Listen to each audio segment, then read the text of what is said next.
आता मी जंतर मंतरला होतो. मी पाहिली काय परिस्थिती होती. त्या अनुषंगिक जे काय परिस्थिती होती ती पण मी दिल्ली खूप आधीपासून कव्हर केलेलं आहे. दहशतवाद मी कव्हर केलेला आहे. त्यामुळे कोण दहशतवादी होतं, कोण नाही. महाराष्ट्राचा दहशतवाद विरोधी यंत्रणा स्थापन करण्यात माझा वाटा आहे.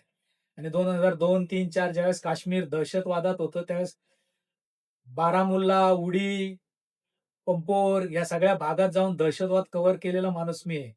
त्यामुळे कोण दहशतवादी असतं, ते काय पद्धतीचे असतात, हे मी पाहिलेला माणूस आहे. डिफेन्स मिनिस्टर जॉर्ज फर्नांडिस यांच्याशी बोलून मी दहशतवाद काय आहे ते समजून त्यांच्या दिल्लीच्या ऑफिसमध्ये बसून बोललोय त्यांच्या सल्लागारांबरोबर.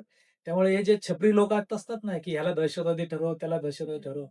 ते अमित शहा आणि त्यांची जी काही गँग आहे ना, ज्या लोकांना, विद्यार्थ्यांना दहशतवादी ठरवते, ते ठरवण्यापासूनच हे कल्प्रिट आहेत. त्यामुळे अमित शहानी पहिला राजीनामाची प्रोसेस सुरू केलेली आहे.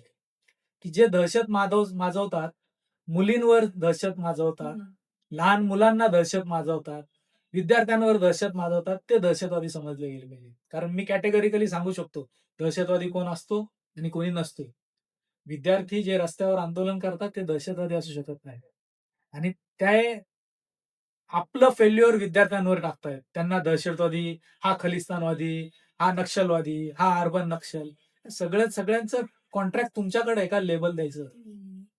तुम्ही काय केलं तर ते आर-डी-एक्स 400 किलो काश्मीरमध्ये तुम्हाला माहिती आहे काश्मीरची जबाबदारी होम मिनिस्टर म्हणून आता अमित शहाची आहे. जशी दिल्लीची जबाबदारी अमित शहाची आहे होम मिनिस्टर म्हणून. तिथला पोलीस आयुक्त अमित शहा नेमतात. काश्मीरचा पोलीस प्रमुख अमित शहा नेमतात. काश्मीरचे सगळे आर्मी, पॅरामिलिटरी सगळे अमित शहाच्या अखत्यारीत असतात. बॉर्डर सगळी अमित शहाच्या अखत्यारीत असते. बॉर्डरमधनं बांगलादेशी कोणी घुसला तर त्याचे दोष आता अमित शहावर आहे. कारण बॉर्डर सिक्युरिटी फोर्स हा अमित शहाच्या होम मिनिस्ट्रीच्या अखत्यारीत असतो. दिल्लीत जर दहशतवादी आले असतील, तर त्याचा अमित शहाचा दोष आहे. त्यांनी राजीनामा दिला पाहिजे. तुमची यंत्रणा झोपते का? तुम्हाला जी यंत्रणा रिपोर्ट करते, तुम्ही काय झोपलेले असता का? जर 200-300 दहशतवादी तिथं आले म्हणून सांगता. विद्यार्थी ट्रक भरून दगड आणतात. तुमचे पोलीस झोपलेले असतात का? हे तुम्ही नाकाम आहात, निष्क्रिय आहात. तुम्ही त्या पदासाठी नालायक आहात हे तुम्ही सिद्ध करताय. त्यामुळे राहुल गांधींचं जे म्हणणं आहे, त्याच्याशी मी 100% सहमत आहे, की अमित शहानी पण आता राजीनामा दिला पाहिजे. कारण हे आंदोलन हाताळायला तेव्हा विद्यार्थ्यांशी नंतर बोलले ना तुम्ही. 20 दिवस बोलायला तुम्हाला काय झालं होतं? उपोषण करणाऱ्या वांगचूक यांना झोळीत उचलून पळवून न्यायचं तुमचं काम. तुम्ही काय डकैत आहे का? तुम्ही दरोडेखोर आहात का? एका उपोषण करणाऱ्या माणसाला मध्यरात्री पळवून नेता. तर तुम्हाला तोंड दाखवायला जागा नाही असा त्याचा अर्थ आहे. लाठीमार केल्यानंतर सगळ्या देशभरात जो जनक्षोभ उभा झाला, त्याच्यात लोकांना राग आला, त्याची जबाबदारी अमित शहाची आहे. कारण तुमचं इंटेलिजन्स फेल्युअर झालं. किती लोक देशभरातून येतात. माझ्यासारखा माणूस दिल्लीत जाऊन पाठिंबा देतो. तुम्हाला कळलं पाहिजे लोक लाखोने जंतर मंतरवर येतात. तुम्ही फेल्युअर आहे. तुम्ही त्याच वेळी विद्यार्थ्यांशी त्यांची न्याय्य मागणी समजून घ्यायला तुम्ही बसलं पाहिजे. तुम्ही जंतर मंतरला जायला पाहिजे होतं. त्या विद्यार्थ्यांना काय बोलवता तुम्ही? आणि आता ते नंतर ना विद्यार्थ्यांचं आंदोलन राहिलं, ना त्या कॉकरोच पार्टीचं आंदोलन राहिलं, ना वांगचूक यांचं आंदोलन राहिलं. ते आंदोलन देशातल्या तरुण लोकांनी, ज्या मुलांनी मार खाल्ला त्यांच्या आई-वडिलांनी, ज्यांना खरंच सद्भावना आहे त्यांनी, सगळ्यांनी हातात घेतलं आणि हे देशाचं वाटोळं होतंय, शिक्षणाचं वाटोळं होतंय, आपला देश मागे जाणार आहे. हे ज्याच्यावर भावना आहे ज्याची, त्या लोकांनी आंदोलन हातात घेतलं. मुलांना मारलं, मुलींना मारलं. त्यामुळं अमित शहानी त्यांना दहशतवादी म्हणून मारलंय. त्यांच्या नेत्यांनी हे दहशतवादी आहे, असं म्हणून मारलंय. मुंबईतला एक आमदार अतिशय नालायक आहे.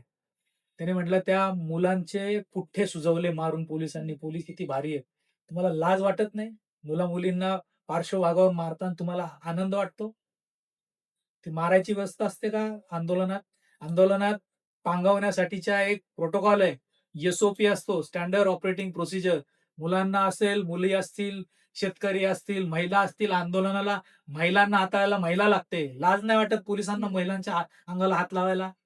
मुंबईत एका मुलीच्या वक्षस्थळावर या पोलिसांनी नालायकांनी हात लावला. तो विनयभंगाचा गुन्हा आहे. देवेंद्र फडणवीसांच्या पोलिसांनी त्यांच्यासमोर कॅमेऱ्यावर केलाय. केलं का अटक देवेंद्र फडणवीसांनी त्या पोलिसाला? नालायकपणा आहे हा. त्यांना वाटत नाही का हे करायला पाहिजे? पोलिसांचा नालायकपणा नाहीये असं वाटतं का त्यांना? कारण हे बलात्कारांचा सत्कार करतात. मोदी जाऊन शेकडो बलात्कार करणाऱ्या एका खासदाराच्या, उमेदवाराचा जाऊन सत्कार करतात, त्याचा प्रचार करतात. त्यांना काय वाटणार आहे? त्यामुळे ह्यांचं स्त्री-दाक्षिण्य फक्त नावापुरतं आहे. यांना हे वाटलं यांना, की कशा मुलींना मारलं आम्ही. माझ्यासमोर सांगितलंय पोलिसांनी, "ये छोटी बच्चियों को मार के बहुत मजा आया." लाज वाटली पाहिजे या देशातल्या या यंत्रणांनी.